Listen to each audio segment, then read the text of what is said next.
Residents in the city of Watertown are continuing to wait. It's been just over a month since their Main Street bridge was supposed to be open to traffic, but construction on it continues. WMTV's Shayna Najawan went to the area today to speak with those who are being impacted by that ongoing reconstruction.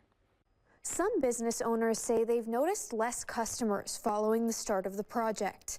Many feel the construction site and the detours it's created have deterred locals and out-of-towners from visiting Watertown's Main Street. So with Watertown being my hometown, when I was younger, I never really appreciated it the way that I do as an adult. Originally from the area, Charity Chandler says she was thrilled to open Chandler House Bakery on Watertown's Main Street a few years ago. So it was coming home to my hometown community. It was coming home to more memories with my grandma. I mean, everything. Located just a few blocks from the city's Main Street Bridge reconstruction project, she and her wife April say the past year has looked a bit different. The original end date was November 27th.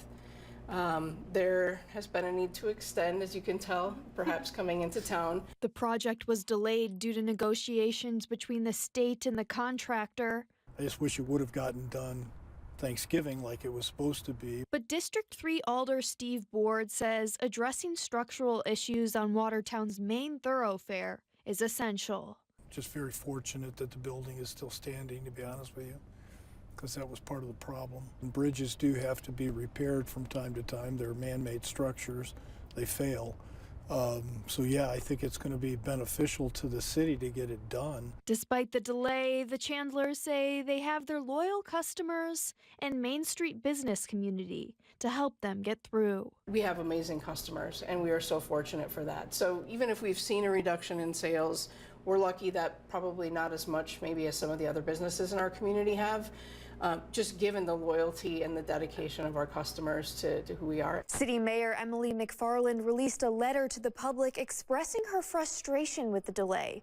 She was out of office this week and unavailable for comment. In the studio, Shayna Najawan, WMTV 15 News. Shayna, thank you. The project is now set to finish on May 9th of 2025.